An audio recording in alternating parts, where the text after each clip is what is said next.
सत श्री अकाल। Vision Punjab TV देख रहे तमाम दर्शकों का स्वागत है। तुसीं देख रहे हो story of the day vision special ते मैं हाँ तुहाडे नाल Ravi संगराहुर।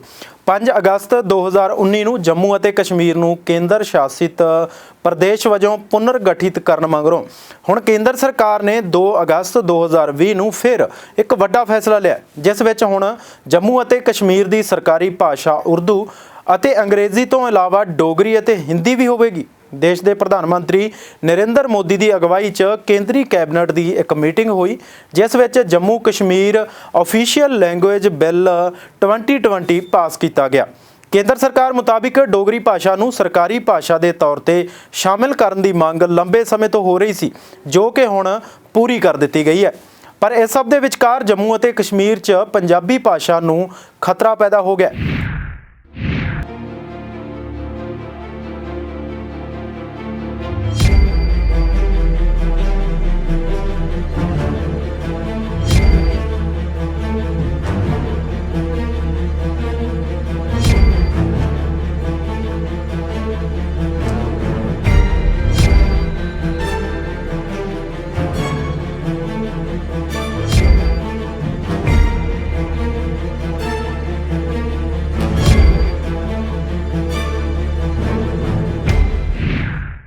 Thank the Honourable Prime Minister for having given the consent for both these decisions. The first one, as was mentioned by Shri Javadekar ji, the inclusion of Dogri, Hindi and Kashmiri in addition to the other 2 existing languages as official languages for the Union Territory of Jammu and Kashmir. I would just suffice in saying that it is not only a fulfillment of a long pending public demand of the region, but also in keeping with the spirit of equality which ushered after the 5th of August 2019. केंद्र सरकार वालों कीते इस ऐलान मगरों जम्मू ਅਤੇ कश्मीर तो इलावा दुनिया के हर कोने च बैठे पंजाबी के मन में रोस भर गया। जम्मू कश्मीर च पंजाबी भाईचारे वालों केंद्र सरकार खिलाफ डट के रोस प्रदर्शन किए गए ਅਤੇ पंजाबी नूं भी जम्मू ਅਤੇ कश्मीर की सरकारी भाषा बनाउण दी मंग की गई। इस तरह श्रोमणी गुरुद्वारा प्रबंधक कमेटी के प्रधान गोबिंद सिंह लौंगोवाल ਅਤੇ पंजाब सरकार के कई नुमाइंदिਆਂ वालों केंद्र सरकार के इस फैसले की निंदा की गई है। जम्मू कश्मीर भाषा बिल विचों पंजाबी नूं बाहर रखण दा सख्त नोटिस लैंदिआं श्रोमणी कमेटी के प्रधान भाई गोबिंद सिंह लौंगोवाल ने केंद्र सरकार नूं अपील की है कि इस संबंधी मुड़ विचार किया जाए। उन्होंने कहा है कि बिल विचों पंजाबी नूं मनफी करके घट गिणती सिखां नाल एक बार फिर तो धक्का किया। पंजाब तो चुने गए सांसद मैंबरां नूं अपील करदिआं उन्होंने आख्या कि इस संबंधी सांसद विच ओह मसले नूं उठाउण ਅਤੇ पंजाबी नूं इस विच शामिल करवाउण। उन्होंने दावा किया है कि जम्मू कश्मीर विच पहलां ही सिख घट गिणती हन ਅਤੇ उन्हां नूं सहूलतां तो वांझा रखिया जा रहा है ਅਤੇ हुण पंजाबी नूं मनफी करना सिखां दे नाल धक्का है। इलाके दे विच पंजाबी भाषा व्यापक तौर ते बोली जाती है, पर फिर भी इस नूं नज़रअंदाज किया गया, जो कि जायज़ नहीं। इस दे नाल ही श्रोमणी अकाली दल के सीनियर मीत प्रधान ਅਤੇ साबका सांसद मैंबर प्रेम सिंह चंदूमाजरा ने भी जम्मू कश्मीर विच पंजाबी नूं राज भाषा की सूची विचों बाहर रखण नूं मंदभागा दस्सिआ। सहकारिता मंत्री सुखजिंदर सिंह रंधावा ने कहा है कि इस कदम के नाल केंद्रीय मंत्री हरसिमरत कौर बादल और उन्होंने पार्टी श्रोमणी अकाली दल खास करके प्रधान सुखबीर सिंह बादल का पंजाबी प्रति झूठा हेज का नकाब उतर गया। रंधावा ने कहा है कि केंद्र विच सिखां की सिरमौर पार्टी होने का दावा करने वाले श्रोमणी अकाली दल के केंद्रीय मंत्री होने के बावजूद एक काला बिल प्रवान किवें हो गया ਅਤੇ हुण इसका काला कलंक अकालियां उत्ते लगेगा, जिसनूं कदे नहीं धो सकणगे। आम आदमी पार्टी वालों भी केंद्र के इस फैसले नूं पंजाब विरोधी दस्सिया गया। दिल्ली तो विधायक ਅਤੇ पंजाब मामलों के इंचार्ज जरनैल सिंह ने कहा कि पंजाबी इकल्ले सिखां दी नहीं पूरे पंजाब की भाषा है, उस विच हर धर्म के लोग शामिल ने। उन्होंने केंद्र सरकार नूं अपील की कि पंजाबी नूं इस बिल विच दर्ज किया जाए।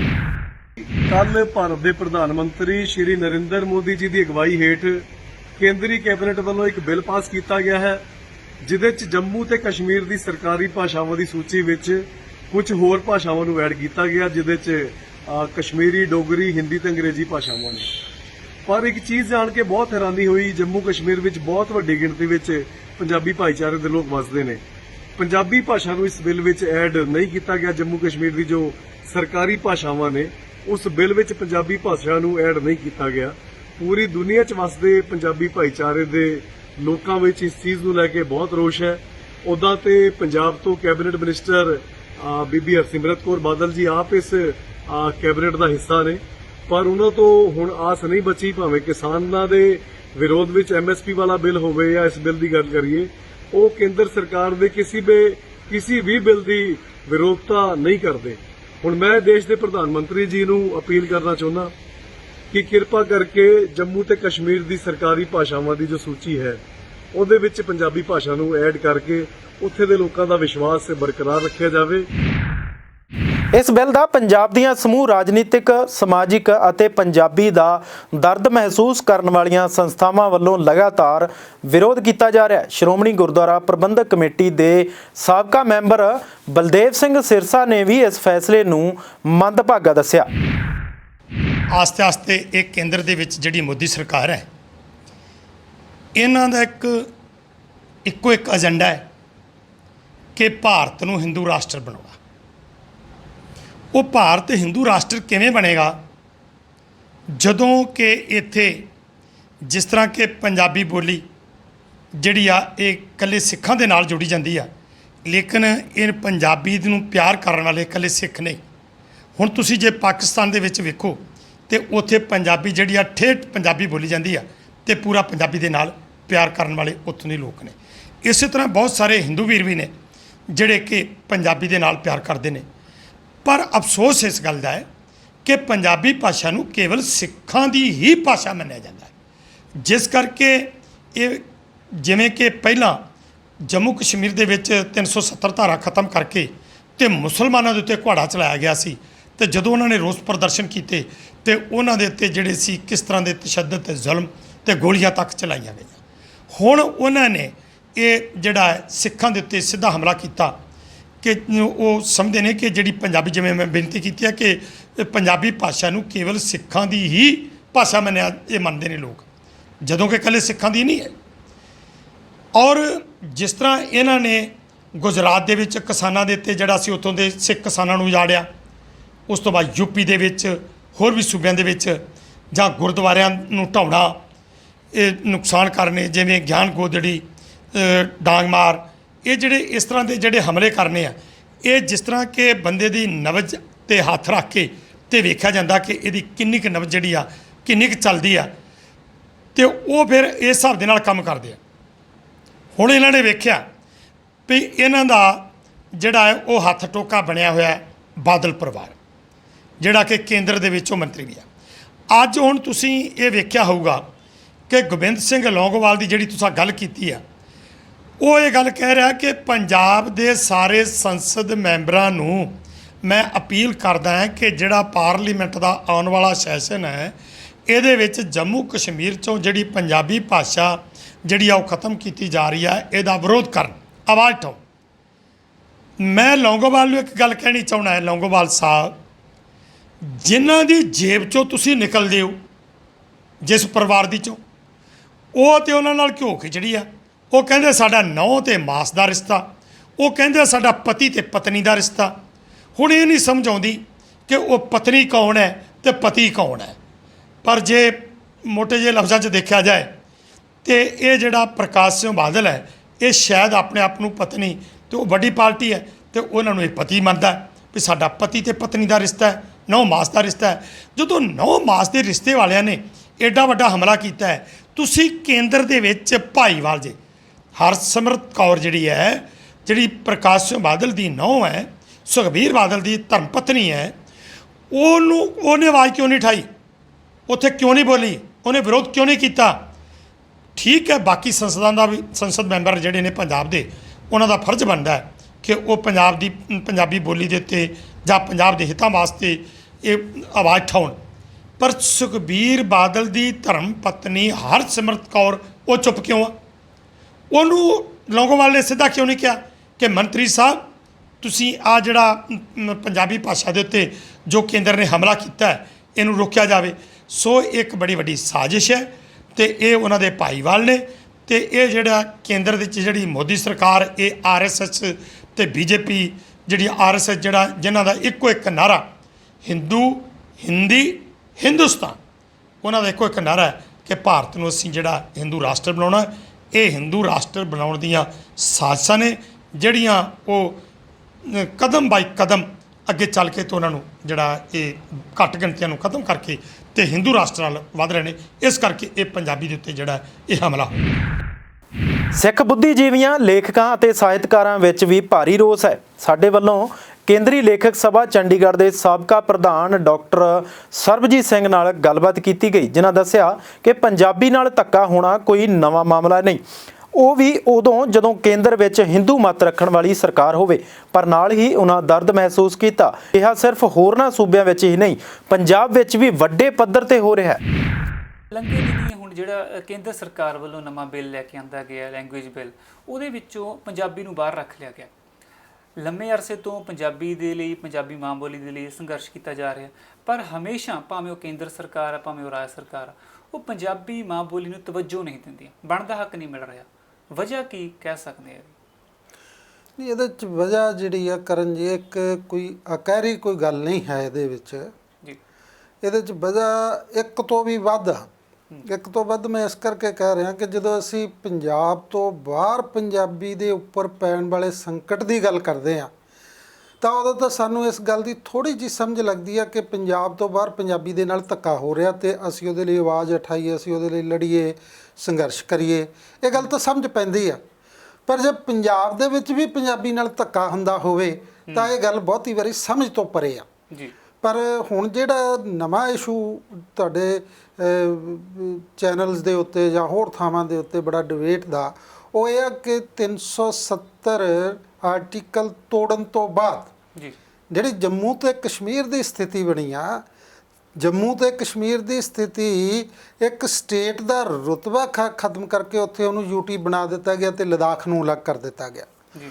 ਹੁਣ ਉਹ ਸਿੱਧੇ ਤੌਰ ਤੇ ਜਿਹੜੇ ਜੰਮੂ ਕਸ਼ਮੀਰ ਆ ਉਹ ਸੈਂਟਰ ਸਰਕਾਰ ਦੇ ਉਸੇ ਤਰ੍ਹਾਂ ਅਧੀਨ ਆ ਗਿਆ ਜਿਸ ਤਰ੍ਹਾਂ ਦੇ ਨਾਲ ਚੰਡੀਗੜ੍ਹ ਸੈਂਟਰ ਗਵਰਨਮੈਂਟ ਦੇ ਅਧੀਨ ਆ। ਇਸ ਕਰਕੇ ਉੱਥੇ ਹੁਣ ਜੋ ਕੁਝ ਸੈਂਟਰ ਕਰਨਾ ਚਾਹੁੰਦਾ ਉਸੇ ਕਿਸਮ ਨਾਲ ਕਰਦਾ। ਇਹ ਇਕੱਲੀ ਕੋਈ ਜੰਮੂ ਕਸ਼ਮੀਰ ਦੀ ਗੱਲ ਨਹੀਂ ਹੈ, ਚੰਡੀਗੜ੍ਹ 'ਚ ਵੀ ਉਹੀ ਪੋਜੀਸ਼ਨ ਆ। ਤੁਸੀਂ ਚਲੋ ਅਜੇ ਆਪਾਂ ਉਹਦੀ ਗੱਲ ਵੀ ਕਰਾਂਗੇ। ਜੇ ਆਪਾਂ ਚੰਡੀਗੜ੍ਹ 'ਚ ਪੰਜਾਬੀ ਦੀ ਗੱਲ ਕਰੀਏ ਤਾਂ ਚੰਡੀਗੜ੍ਹ ਆ ਜਿਹੜਾ ਉਹ ਪੰਜਾਬ ਦੇ ਪਿੰਡ ਉਜਾੜ ਕੇ ਵਸਾਇਆ ਗਿਆ ਜੀ। ਔਰ ਪਿੰਡਾਂ ਦਾ ਉਜਾੜਾ ਕੀਤਾ ਗਿਆ, ਉਹਨਾਂ ਦੀ ਜ਼ਮੀਨ ਲਈ ਗਈ ਔਰ ਚੰਡੀਗੜ੍ਹ ਵਸਾਇਆ ਗਿਆ। ਔਰ ਹੈਰਾਨੀ ਦੀ ਗੱਲ ਹੈ ਕਿ ਚੰਡੀਗੜ੍ਹ ਦੇ ਵਿੱਚ ਜਿਹੜੀ ਸਰਕਾਰੀ ਭਾਸ਼ਾ ਵਾ ਉਹ ਅੰਗਰੇਜ਼ੀ ਆ। ਔਰ ਇਦੋਂ ਪਰੇ ਦੁੱਖ ਦੀ ਕੀ ਗੱਲ ਹੋ ਸਕਦੀ ਆ ਕਿ ਚੰਡੀਗੜ੍ਹ ਦੇ ਵਿੱਚ ਇੱਕ ਵੀ ਬੰਦਾ ਐਸਾ ਨਹੀਂ ਜਿਹਦੀ ਮਾਤ ਭਾਸ਼ਾ ਅੰਗਰੇਜ਼ੀ ਹੋਵੇ। ਸਭ ਤੋਂ ਵੱਡਾ ਸੰਕਟ ਹੁਣ ਜੰਮੂ ਕਸ਼ਮੀਰ ਦੇ ਵਿੱਚ ਜਿਹੜੀ ਸਥਿਤੀ ਬਣੀ ਆ ਉਹ ਬਿਲਕੁਲ ਪੋਲੀਟੀਕਲ ਆ ਔਰ ਕੋਈ ਛੋਟੀ ਗੱਲ ਨਹੀਂ ਹੈ ਕਿ ਜੰਮੂ ਕਸ਼ਮੀਰ ਦੇ ਵਿੱਚ ਕਿਸੇ ਸਮੇਂ ਜਿਸ ਅੱਜ ਡੋਗਰੀ ਭਾਸ਼ਾ ਨੂੰ ਉਹਨਾਂ 5 ਭਾਸ਼ਾਵਾਂ ਦੇ ਵਿੱਚੋਂ ਇੱਕ ਰੱਖਿਆ ਗਿਆ, ਇਹ ਡੋਗਰੀ ਜਿਹਨੂੰ ਭਾਸ਼ਾ ਬਣਾਇਆ ਗਿਆ, ਇਹ ਡੋਗਰੀ ਪੰਜਾਬੀ ਦੀ ਉਪ ਭਾਸ਼ਾ ਹੁੰਦੀ ਸੀ ਜੀ। ਇਹਦੇ ਨਾਲ ਹੀ ਪੁੰਛ ਦੇ ਏਰੀਏ ਦੇ ਵਿੱਚ ਲੱਗਣ ਵਾਲੀ ਜਿਹੜੀ ਭਾਸ਼ਾ ਜਿਸ ਨੂੰ ਪੁੰਛੀ ਕਿਹਾ ਜਾਂਦਾ ਉਹ ਵੀ ਪੰਜਾਬੀ ਦੀ ਉਪ ਭਾਸ਼ਾ ਸੀ, ਜਿਹੜੀ ਬਹੁਤ ਸਾਰੀ ਪੋਠੋਹਾਰੀ ਦੇ ਨੇੜੇ ਆ। ਔਰ ਉੱਥੇ ਦੇ ਸਾਡੇ ਬਹੁਤ ਸਾਰੇ ਰਾਈਟਰਸ ਨੇ, ਅੰਤਰਨੀਰਵ ਹੋਣੀ ਉੱਥੇ ਦੇ ਬਹੁਤ ਕਮਾਲ ਦੇ ਪੋਇਟ ਨੇ ਜਿਹੜੇ ਪੁੰਛੀ ਦੇ ਵਿੱਚ ਹੀ ਲਿਖਦੇ ਤੇ ਉਹ ਪੰਜਾਬੀ ਦੇ ਕਵੀ ਨੇ। ਕਹਿਣ ਦਾ ਮੇਰੇ ਭਾਵ ਇਹ ਆ ਕਿ ਡੋਗਰੀ ਨੂੰ ਪਹਿਲਾਂ ਪੰਜਾਬੀ ਦੀ ਉਪ ਭਾਸ਼ਾ ਨਾਲੋਂ ਤੋੜ ਕੇ ਉਸ ਡੋਗਰੀ ਦੀ ਜਿਹੜੀ ਲਿਪੀ ਸੀ ਉਹ ਦੇਵਨਾਗਰੀ ਕੀਤੀ ਗਈ। ਹੁਣ 370 ਤੋੜਨ ਤੋਂ ਬਾਅਦ ਉੱਥੇ ਪੰਜਾਬੀ ਜਿਹੜੀ ਭਾਸ਼ਾ ਸੀ ਜਿਹੜੀ ਪੜ੍ਹਾਈ ਜਾਂਦੀ ਸੀ ਸਕੂਲਾਂ ਦੇ ਵਿੱਚ ਔਰ ਤੁਸੀਂ ਦੇਖੋਗੇ ਕਿ ਜੰਮੂ ਯੂਨੀਵਰਸਿਟੀ ਦੇ ਵਿੱਚ ਜਿਹੜੀ ਪੰਜਾਬੀ ਭਾਸ਼ਾ ਉਹਦਾ ਇੱਕ ਪੂਰਨ ਤੌਰ ਤੇ ਵਿਭਾਗ ਆ ਜੀ। ਲੇਕਿਨ ਜੇ ਅੱਜ ਜੰਮੂ ਕਸ਼ਮੀਰ ਦੇ ਵਿੱਚੋਂ ਪੰਜਾਬੀ ਭਾਸ਼ਾ ਨੂੰ ਉਹਨਾਂ 5 ਭਾਸ਼ਾਵਾਂ ਦੇ ਵਿੱਚ ਬਣਦਾ ਬਰਾਬਰ ਦਾ ਸਥਾਨ ਨਹੀਂ ਦਿੱਤਾ ਗਿਆ ਤਾਂ ਕੱਲ੍ਹ ਨੂੰ ਉਹ ਸਕੂਲਾਂ ਦੇ ਵਿੱਚੋਂ ਵੀ ਖਤਮ ਹੋਏਗੀ, ਕਿਉਂਕਿ ਉਹ ਸਰਕਾਰ ਦੇ ਕਿਸੇ ਵੀ ਅੰਗ ਦਾ ਹਿੱਸਾ ਨਹੀਂ ਹੈ। ਕੱਲ੍ਹ ਨੂੰ ਉਹ ਯੂਨੀਵਰਸਿਟੀ ਦੇ ਵਿੱਚੋਂ ਵੀ ਖਤਮ ਹੋਏਗੀ, ਬਹੁਤ ਸਾਰੇ ਕਾਲਜਸ ਦੇ ਵਿੱਚ ਪੰਜਾਬੀ ਪੜ੍ਹਾਈ ਜਾਂਦੀ ਆ ਉੱਥੋਂ ਵੀ ਖਤਮ ਹੋਏਗੀ। ਇਹ ਜਿਹੜੀ ਗੱਲ ਆ ਇਹ ਪੰਜਾਬੀ ਦਾ ਸਫਾਇਆ ਕਰ ਦੇਣ ਵਾਲੀ ਗੱਲ ਆ ਔਰ ਇਹ ਅਤ ਮਾੜੀ ਗੱਲ ਆ। ਉੱਥੇ ਦੇ ਪੰਜਾਬੀ ਵੀ ਲੜ ਰਹੇ ਆ ਔਰ ਪੰਜਾਬ ਦੀਆਂ ਜਿੰਨੀਆਂ ਲੇਖਕ ਸਭਾਵਾਂ ਨੇ, ਪੰਜਾਬ ਦੇ ਬੁੱਧੀਜੀਵੀ ਆ, ਪੰਜਾਬ ਦੇ ਲੇਖਕ ਆ, ਉਹਨਾਂ ਨੇ ਇਸ ਮਸਲੇ ਦਾ ਬਹੁਤ ਵੱਡਾ ਤੇ ਸਖਤ ਜਿਹੜਾ ਵਿਰੋਧ ਆ ਉਹ ਕੀਤਾ ਔਰ ਇਹਦੇ ਉੱਤੇ ਅਸੀਂ ਕੱਲ੍ਹ ਚੰਡੀਗੜ੍ਹ 'ਚ ਇੱਕ ਪ੍ਰੋਟੈਸਟ ਵੀ ਕਰਨ ਜਾ ਰਹੇ ਹਾਂ। ਡਾਕਟਰ ਸਾਹਿਬ, ਗੱਲ ਕਰੀਏ ਕਿ ਲੰਮੇ ਅਰਸੇ ਤੋਂ ਜਿਵੇਂ ਤੁਸੀਂ ਜ਼ਿਕਰ ਕੀਤਾ ਕਿ ਸੂਬਿਆਂ ਤੋਂ ਬਾਹਰ ਦੀ ਗੱਲ ਤਾਂ ਵੱਖਰੀ ਹੈ, ਪਰ ਸੂਬੇ ਦੇ ਅੰਦਰ, ਪੰਜਾਬ ਦੇ ਅੰਦਰ ਹੀ ਪੰਜਾਬੀ ਨੂੰ ਬਣਦਾ ਮਾਣ ਨਹੀਂ ਮਿਲਿਆ। ਜੀ। ਲੰਮੇ ਸਮੇਂ ਤੋਂ ਤੁਹਾਡੀ ਸੰਸਥਾਵਾਂ ਦੇ ਵੱਲੋਂ ਵੀ ਇਹ ਚੰਡੀਗੜ੍ਹ ਦੇ ਵਿੱਚ ਪੰਜਾਬੀ ਲਾਗੂ ਕਰਾਉਣ ਤੇ ਨਾਲ ਦੀ ਨਾਲ ਦਫ਼ਤਰਾਂ ਦੇ ਵਿੱਚ, ਅਦਾਲਤਾਂ ਦੇ ਵਿੱਚ ਵੀ ਪੰਜਾਬੀ ਲਾਗੂ ਕਰਵਾਈ ਜਾਵੇ, ਜੀ ਜੀ ਪਰ ਸਰਕਾਰ ਕੋਈ ਤੇ ਬਹੁਤਾ ਧਿਆਨ ਨਹੀਂ ਦਿੰਦੀ। ਕਈ ਵਾਰ ਲੱਗੇ ਜੇ ਆਪਾਂ ਕੁਝ ਮਹੀਨਿਆਂ ਦੀ ਗੱਲ ਕਰੀਏ ਤਾਂ ਸਰਕਾਰ ਨੇ ਇਸ ਸੰਬੰਧੀ ਫੈਸਲਾ ਵੀ ਲਿਆ ਸੀ ਵੀ ਜੀ ਲਾਗੂ ਕੀਤੀ ਜਾਵੇਗੀ, ਪਰ ਉਹ ਫੈਸਲੇ ਨੇ ਜਿਹੜੇ ਉਹ ਸਿਰਫ ਕਾਗਜ਼ਾਂ ਤੱਕ ਹੀ ਸੀਮਿਤ ਰਹਿ ਜਾਂਦੇ ਨੇ, ਧਰਤ ਜ਼ਮੀਨੀ ਪੱਧਰ ਤੇ ਹਕੀਕਤ ਸਾਹਮਣੇ ਨਹੀਂ ਆਉਂਦੀ ਕੋਈ। ਉਹਦਾ ਇੱਕ ਕਾਰਨ ਜਿਹੜਾ ਕਰਨ ਜੀ ਮੈਂ ਮਹਿਸੂਸ ਕਰਦਾ, ਉਹਦਾ ਸਭ ਤੋਂ ਵੱਡਾ ਇੱਕ ਕਾਰਨ ਆ ਜਿਹੜਾ, ਉਹ ਕਾਰਨ ਇਹ ਆ ਕਿ ਸਾਡੀਆਂ ਸਰਕਾਰਾਂ ਜੋ ਪੰਜਾਬ 'ਚ ਆਉਂਦੀਆਂ ਰਹੀਆਂ ਨੇ ਜੀ ਉਹਨਾਂ 'ਚੋਂ ਕੋਈ ਵੀ ਸਰਕਾਰ ਪੰਜਾਬੀ ਭਾਸ਼ਾ ਦੇ ਪ੍ਰਤੀ ਸੁਹਿਰਦ ਨਹੀਂ ਹੈ। ਜੀ ਮੈਂ ਜੇ ਇੱਕ ਛੋਟੀ ਜਿਹੀ ਉਦਾਹਰਨ ਦੇਵਾਂ ਕਿ 2008 ਦੇ ਵਿੱਚ ਜਦੋਂ ਦੁਬਾਰਾ ਪੰਜਾਬੀ ਭਾਸ਼ਾ ਦਾ ਬਿੱਲ ਪਾਸ ਕੀਤਾ ਗਿਆ ਤੇ ਉਸ ਤੋਂ ਬਾਅਦ ਪੰਜਾਬ ਵਿਧਾਨ ਸਭਾ ਦੇ ਵਿੱਚ ਇੱਕ ਸਾਂਝਾ ਰੈਜੂਲੇਸ਼ਨ ਪਾਸ ਕੀਤਾ ਗਿਆ ਕਿ ਚੰਡੀਗੜ੍ਹ ਦੇ ਵਿੱਚ ਪੰਜਾਬੀ ਭਾਸ਼ਾ ਪਹਿਲੀ ਭਾਸ਼ਾ ਹੋਵੇਗੀ। ਔਰ ਕਮਾਲ ਇਸ ਗੱਲ ਦਾ ਕਿ 2008 ਤੇ ਅੱਜ 2020 12 ਸਾਲ ਹੋ ਗਏ ਜੀ ਚੰਡੀਗੜ੍ਹ 'ਚ ਪੰਜਾਬੀ ਦਾ ਕੋਈ ਨਹੀਂ। ਔਰ ਲਗਾਤਾਰ ਬਾਰ-ਬਾਰ ਇਹ ਗੱਲ ਕਰਨੀ ਕਿ ਪੰਜਾਬੀ ਨੂੰ ਲਾਗੂ ਕੀਤਾ ਜਾਵੇ ਜੀ, ਲਾਗੂ ਕੀਤਾ ਜਾਵੇ। ਲਾਗੂ ਨਾ ਮੈਂ ਕਰਨਾ ਨਾ ਤੁਸੀਂ ਕਰਨਾ, ਸਰਕਾਰਾਂ ਨੇ ਕਰਨਾ। ਜੀ ਦੇ ਪ੍ਰੈਕਟੀਕਲੀ ਕੀ ਆ ਕਿ ਪੰਜਾਬ ਦੇ ਵਿੱਚ ਸਰਕਾਰ ਤਾਂ ਇਹ ਚਾਹੁੰਦੀ ਆ ਕਿ ਜਿਹੜੀ ਵਿਦਿਆ ਦਾ ਮਾਧਿਅਮ ਆ ਉਹਦਾ ਅੰਗਰੇਜ਼ੀ ਹੋਵੇ। ਜੇ ਵਿਦਿਆ ਦਾ ਮਾਧਿਅਮ ਅੰਗਰੇਜ਼ੀ ਹੋਵੇ, ਪੰਜਾਬੀ ਭਾਸ਼ਾ ਕਿਹਦੇ ਉੱਤੇ ਲਾਗੂ ਕਰਨੀ ਆ, ਕਾਹਦੇ ਲਈ ਲਾਗੂ ਕਰਨੀ ਆ? ਇਹੀ ਗੱਲ ਜਿਹੜੀ ਹੁਣ ਬਿਲਕੁਲ ਜੰਮੂ ਕਸ਼ਮੀਰ ਦੇ ਵਿੱਚ ਉੱਠੀ ਆ। ਜੰਮੂ ਇੱਕ ਪਾਸੇ ਤੁਸੀਂ ਦੇਖੋ ਕਿ 2020 ਦੇ ਵਿੱਚ ਜਿਹੜੀ ਸੈਂਟਰ ਗਵਰਨਮੈਂਟ ਨਵੀਂ ਸਿੱਖਿਆ ਨੀਤੀ ਲੈ ਕੇ ਆ ਰਹੀ ਆ, ਨਵੀਂ ਸਿੱਖਿਆ ਨੀਤੀ 'ਚ ਬਾਰ-ਬਾਰ ਇਸ ਗੱਲ ਨੂੰ ਪ੍ਰਚਾਰਿਆ ਜਾ ਰਿਹਾ ਔਰ ਉਹਦੇ ਤੇ ਬਹੁਤ ਜ਼ੋਰ ਦਿੱਤਾ ਜਾ ਰਿਹਾ ਕਿ ਮੁੱਢਲੀ ਸਿੱਖਿਆ ਲੋਕਾਂ ਦੀ ਮਾਤ ਭਾਸ਼ਾ ਵਿੱਚ ਹੋਏਗੀ। ਲੱਖਾਂ ਤੋਂ ਵੱਧ ਦੀ ਤਾਦਾਦ ਦੇ ਵਿੱਚ ਜੰਮੂ ਕਸ਼ਮੀਰ 'ਚ ਪੰਜਾਬੀ ਵਸਦੇ ਆ ਔਰ ਜੰਮੂ ਕਸ਼ਮੀਰ 'ਚ ਏਡੀ ਵੱਡੀ ਗਿਣਤੀ 'ਚ ਪੰਜਾਬੀ ਵਸਦੇ ਆ ਤੇ ਉੱਥੋਂ ਪੰਜਾਬੀ ਨੂੰ ਉਹਦੇ ਵਿੱਚੋਂ ਬਾਹਰ ਕਰ ਦਿੱਤਾ। ਤੁਸੀਂ ਮੇਰਾ ਇਹ ਸਵਾਲ ਆ ਆਪਣੇ ਆਪ ਦੇ ਵਿੱਚ ਵੀ ਏਡੀ ਵੱਡੀ ਗਿਣਤੀ ਦੇ ਲੋਕਾਂ ਨੂੰ ਕਿਵੇਂ ਤੁਸੀਂ ਫਿਰ ਮਾਤ ਭਾਸ਼ਾ ਦੇ ਵਿੱਚ ਉੱਥੇ ਸਿੱਖਿਆ ਦਿਓਗੇ ਜੇ ਤੁਸੀਂ ਉਸ ਭਾਸ਼ਾ ਨੂੰ ਉਸ ਸ਼ਡਿਊਲ ਦੇ ਵਿੱਚੋਂ ਹੀ ਬਾਹਰ ਕਰ ਦਿੱਤਾ। ਇਸ ਕਰਕੇ ਇਹ ਜਿਹੜਾ ਤੁਹਾਡਾ ਸਵਾਲ ਸੀ, ਇਹ ਸਵਾਲ ਇਹ ਆ ਵੀ ਇਹ ਪੋਲੀਟੀਕਲ ਆ ਸਾਰਾ ਕੁਝ। ਅਸੀਂ ਪੋਲੀਟੀਕਲ ਤੌਰ ਤੇ ਇਸ ਕਿਸਮ ਦੇ ਦੌਰ ਚੋਂ ਨਿਕਲ ਰਹੇ ਹਾਂ ਜਿਸ ਦੌਰ 'ਚ ਇੱਕ ਸੈਂਟਰ ਦੇ ਵਿੱਚ ਕਾਬਜ਼ ਪਾਰਟੀ ਆ ਜਿਹੜੀ ਉਹ ਇੱਕ ਰੰਗਾ ਹਿੰਦੁਸਤਾਨ ਬਣਾਉਣਾ ਚਾਹੁੰਦੀ ਆ। ਇੱਕ ਰੰਗੇ ਹਿੰਦੁਸਤਾਨ ਦੇ ਵਿੱਚ ਉਹਨਾਂ ਦਾ ਜ਼ੋਰ ਇਹ ਆ ਕਿ ਇੱਕ ਦੇਖੋ, ਇੱਕ ਭਾਰਤ ਸ਼੍ਰੇਸ਼ਠ ਭਾਰਤ, ਇੱਕ ਟੈਕਸ ਇੱਕ ਦੇਸ਼, ਉਹਦੇ ਵਿੱਚੋਂ ਹੀ ਇਹ ਗੱਲ ਨਿਕਲਦੀ ਆ ਕਿ ਇੱਕ ਭਾਸ਼ਾ ਇੱਕ ਦੇਸ਼। ਇਸ ਕਰਕੇ ਜਿਹੜੀਆਂ ਦੂਜੀਆਂ ਭਾਸ਼ਾਵਾਂ ਉਹਨਾਂ ਨੂੰ ਮਾਰਨ ਦਾ, ਖਤਮ ਕਰਨ ਦਾ ਜਿਹੜਾ ਪ੍ਰੋਗਰਾਮ ਆ ਉਹ ਸੈਂਟਰ ਸਰਕਾਰ ਦੇ ਏਜੰਡੇ ਦੇ ਉੱਤੇ ਆ। ਇਸ ਗੱਲ ਨੂੰ ਸਮਝਣ ਦੀ ਜ਼ਰੂਰਤ ਆ ਵੀ ਜਿਹੜੀ ਉੱਥੋਂ ਪੰਜਾਬੀ ਭਾਸ਼ਾ ਨੂੰ ਵੱਖਰਾ ਕੀਤਾ। ਇਸੇ ਤਰ੍ਹਾਂ ਰਾਜਸਥਾਨ 'ਚ ਦੇਖੋ ਤੁਸੀਂ ਜਿਹੜਾ ਪਿੱਛੇ ਕੀਤਾ ਗਿਆ, ਉੱਥੇ ਸਿੰਧੀ ਤੇ ਦੂਜੀਆਂ ਜਿਹੜੀਆਂ ਉਹਨਾਂ ਨੂੰ ਬਾਹਰ ਕਰਕੇ ਉੱਥੇ ਹਿੰਦੀ ਤੇ ਬਾਕੀ ਭਾਸ਼ਾਵਾਂ ਜਿਹੜੀਆਂ ਉਹ ਫਿੱਟ ਕਰ ਦਿੱਤੀਆਂ ਗਈਆਂ। ਸੋ ਕਿਸੇ ਨਾ ਕਿਸੇ ਤਰ੍ਹਾਂ ਜਿਹੜੇ ਜਿਵੇਂ ਪੰਜਾਬ ਦੇ ਨਾਲ ਲੱਗਦੇ ਜਿਹੜੇ ਸੂਬੇ ਆ, ਕੱਲ੍ਹ ਨੂੰ ਹਰਿਆਣੇ ਦੇ ਵਿੱਚ ਕਰ ਦੇਣਗੇ। ਹਰਿਆਣੇ ਦੇ ਵਿੱਚ ਬਹੁਤ ਵੱਡੀ ਗਿਣਤੀ ਦੇ ਵਿੱਚ ਪੰਜਾਬੀ ਆ ਔਰ ਹਰਿਆਣੇ ਦੇ ਵਿੱਚ ਦੂਜੀ ਭਾਸ਼ਾ ਵਜੋਂ ਪੰਜਾਬੀ ਭਾਸ਼ਾ ਨੂੰ ਮਾਨਤਾ। ਮੈਂ ਇਸ ਗੱਲ ਦੀ ਅੱਜ ਹੀ ਗਰੰਟੀ ਦਿੰਦਾ ਕਿ ਜਿਸ ਢੰਗ ਨਾਲ ਪੰਜਾਬੀ ਭਾਸ਼ਾ ਦੇ ਉੱਤੇ ਇਹ ਹਮਲਾ ਕੀਤਾ ਜਾ ਰਿਹਾ, ਹਰਿਆਣੇ ਦੇ ਵਿੱਚੋਂ ਵੀ ਦੂਜੀ ਭਾਸ਼ਾ ਦੇ ਤੌਰ ਤੇ ਪੰਜਾਬੀ ਨੂੰ ਉਡਾ ਦਿੱਤਾ ਜਾਏਗਾ। ਉੱਥੇ ਸੰਸਕ੍ਰਿਤ ਨੂੰ ਲਾਗੂ ਕਰ ਦਿੱਤਾ ਜਾਏਗਾ, ਹਿੰਦੀ ਪਹਿਲੀ ਭਾਸ਼ਾ ਬਣ ਜਾਏਗੀ, ਤੀਜੀ ਭਾਸ਼ਾ ਜਿਹਨੇ ਪੜ੍ਹਨੀ ਆ ਪੜ੍ਹ ਲਵੇ, ਨਹੀਂ ਪੜ੍ਹਨੀ ਨਾ ਪੜ੍ਹਨੇ। ਜਦੋਂ ਸਰਕਾਰ ਨੇ ਉਹਨੂੰ ਇਨਕਰੇਜ ਹੀ ਨਹੀਂ ਕਰਨਾ, ਸ਼ਡਿਊਲ 'ਚੋਂ ਹੀ ਬਾਹਰ ਕਰ ਦਿੱਤਾ, ਕੌਣ ਪੜ੍ਹੇਗਾ ਪੰਜਾਬੀ? ਤੇ ਇਹ ਜਿਹੜੀ ਜਿਵੇਂ ਆਪਾਂ ਸਾਊਥ ਦੀ ਗੱਲ ਕਰ ਲੈਂਦੇ ਆ, ਉਧਰ ਦੀਆਂ ਜਿਹੜੀਆਂ ਸੂਬੇ ਨੇ ਉਹ ਆਪਣੀ ਮਾਂ ਬੋਲੀ ਨੂੰ ਲੈ ਕੇ ਬੜੀਆਂ ਅਵੇਅਰ ਨੇ, ਉਹ ਤਾਂ ਕਾਫੀ ਕੁਝ ਕਰਨ ਲੱਗ ਜਾਂਦੇ ਨੇ। ਪਰ ਇੱਧਰ ਜਿਹੜਾ ਉੱਤਰੀ ਭਾਰਤ ਹੈ ਇਹਦੇ ਵਿੱਚ ਹੀ ਨਹੀਂ ਕਿਤੇ ਜ਼ਿਆਦਾ ਦਬਦਬਾ ਬਣਾਇਆ ਜਾ ਰਿਹਾ। ਉਹਦੇ ਲਈ ਜਿਹੜਾ ਤੁਹਾਡਾ ਸਵਾਲ ਹੈ ਬਹੁਤ ਮਹੱਤਵਪੂਰਨ ਆ। ਤੇ ਜਦੋਂ ਵੀ ਵੱਡੀ ਪੱਧਰ ਦੇ ਉੱਤੇ ਭਾਸ਼ਾਵਾਂ ਦੇ ਉੱਤੇ ਚਰਚਾ ਹੁੰਦੀ ਆ ਤਾਂ ਉਹ ਚਰਚਾ ਜਦੋਂ ਕਰਦੇ ਆ ਤਾਂ ਸਾਊਥ ਦੀਆਂ ਭਾਸ਼ਾਵਾਂ ਦਾ ਬਹੁਤ ਵਿਖਿਆਨ ਕੀਤਾ ਜਾਂਦਾ। ਮੈਂ ਉਹਨਾਂ ਨੂੰ ਇਸ ਲਈ ਸਲਾਮ ਕਰਦਾ ਕਿ ਉਹਨਾਂ ਨੇ ਅੱਜ ਤੱਕ ਕਦੇ ਵੀ ਆਪਣੀਆਂ ਭਾਸ਼ਾਵਾਂ ਤੋਂ ਬਿਨਾਂ ਹਿੰਦੁਸਤਾਨ ਦੀ ਹਿੰਦੀ ਭਾਸ਼ਾ ਨੂੰ ਉਹ ਮਹੱਤਵ ਇਸ ਕਰਕੇ ਨਹੀਂ ਦਿੱਤਾ ਕਿਉਂਕਿ ਉਹਨਾਂ ਨਾਲ ਉਹਨਾਂ ਦਾ ਕਲਚਰ, ਉਹਨਾਂ ਦੀਆਂ ਰੌਹ ਰੀਤਾਂ, ਉਹਨਾਂ ਦਾ ਰਸਮ ਰਿਵਾਜ, ਉਹਨਾਂ ਦਾ ਸਮੁੱਚਾ ਸੱਭਿਆਚਾਰ ਆ ਜਿਹੜਾ ਉਹ ਖਤਮ ਹੋਣ ਦੇ ਸ਼ੰਕੇ ਪੈਦਾ ਹੋ ਜਾਂਦੇ ਆ। ਦੂਜੀ ਗੱਲ, ਜੇ ਕਿਤੇ ਹੁਣ ਤੱਕ ਕਿਉਂਕਿ 70 ਸਾਲ ਹੋ ਗਏ ਦੇਸ਼ ਨੂੰ ਆਜ਼ਾਦ ਹੋਇਆ ਜਦੋਂ ਦੇਸ਼ ਦੀ ਆਜ਼ਾਦੀ ਤੋਂ ਬਾਅਦ ਹਿੰਦੁਸਤਾਨ ਦਾ ਸੰਵਿਧਾਨ ਬਣ ਰਿਹਾ ਸੀ ਤਾਂ B.R. ਅੰਬੇਦਕਰ ਹੋਣਾ ਨੇ ਇੱਕ ਸਵਾਲ ਉਠਾਇਆ ਸੀ ਬਹੁਤ ਵੱਡਾ, ਉਹ ਮੈਨੂੰ ਲੱਗਦਾ ਕਿ ਆਉਣ ਵਾਲੇ ਸਮੇਂ 'ਚ ਬਣੇਗਾ, ਕਿ ਹਿੰਦੁਸਤਾਨ ਆ ਜਿਹੜਾ ਇਹਦੀਆਂ ਦੋ ਰਾਜਧਾਨੀਆਂ ਹੋਣ, ਇੱਕ ਸਾਊਥ ਦੇ ਵਿੱਚ ਹੋਵੇ, ਇੱਕ ਉੱਤਰ ਵਾਲੇ ਪਾਸੇ ਹੋਵੇ, ਤੇ ਉੱਥੇ ਉਹਨਾਂ ਦੀਆਂ ਭਾਸ਼ਾਵਾਂ ਰਾਹੀਂ ਵੱਧ ਮਹੱਤਵ ਦੇ ਕੇ ਕੰਮ ਚਲਾਇਆ ਜਾਵੇ, ਇੱਧਰਲੀਆਂ ਭਾਸ਼ਾਵਾਂ ਨੂੰ ਦੇ ਕੇ ਚਲਾਇਆ ਜਾਵੇ। ਉਹ ਤਾਂ ਆਪਣੀਆਂ ਭਾਸ਼ਾਵਾਂ ਦੇ ਉੱਤੇ ਡਟ ਕੇ ਖੜੇ ਰਹੇ, ਅੱਜ ਵੀ ਖੜੇ ਆ। ਮਾਫ ਕਰਨਾ, ਕਿਸੇ ਸਮੇਂ ਜਦੋਂ ਸਾਡੇ ਦੂਰਦਰਸ਼ਨ ਹੁੰਦਾ ਸੀ ਤਾਂ 9 ਵਜੇ ਸਾਰੇ ਹਿੰਦੁਸਤਾਨ ਦੇ ਵਿੱਚ ਜੋ ਦਿੱਲੀ ਤੋਂ ਪ੍ਰੋਗਰਾਮ ਆਉਂਦਾ ਸੀ ਉਹ ਸਾਰੇ ਸੂਬਿਆਂ 'ਚ ਦਿਖਾਏ ਜਾਂਦੇ ਸੀ, ਲੇਕਿਨ ਸਾਊਥ ਨੇ ਕਦੇ ਵੀ 9 ਵਜੇ ਪ੍ਰਾਈਮ ਟਾਈਮ ਜਿਹੜਾ ਦੂਰਦਰਸ਼ਨ ਦਾ ਸੀ ਅੱਜ ਤੱਕ ਲਾਗੂ ਨਹੀਂ ਕੀਤਾ। ਉਹਨਾਂ ਨੇ ਆਪਣੀਆਂ ਭਾਸ਼ਾਵਾਂ ਨੂੰ ਇੰਨਾ ਜਿਹੜਾ ਵਿਕਸਿਤ ਆ ਉਹ ਕੀਤਾ। ਔਰ ਕੋਈ ਵੀ ਸਰਕਾਰ ਆਵੇ ਸਾਊਥ ਵੱਲ ਨਹੀਂ ਦੇਖਦੀ, ਸਾਊਥ ਦੀਆਂ ਭਾਸ਼ਾਵਾਂ ਨੂੰ ਸੰਕਟ ਨਹੀਂ ਖੜਾ ਹੁੰਦਾ। ਸਾਡੇ ਲੋਕ ਜਿਹੜੀਆਂ ਸਾਡੀਆਂ ਸਰਕਾਰਾਂ ਨੇ, ਸਾਡੀਆਂ ਸਰਕਾਰਾਂ ਆਪਣੀਆਂ ਭਾਸ਼ਾਵਾਂ ਤੇ ਸੱਭਿਆਚਾਰ ਪ੍ਰਤੀ ਦਿਆਨਤਦਾਰ ਹੀ ਨਹੀਂ ਹਨ, ਬਿਲਕੁਲ ਨਹੀਂ।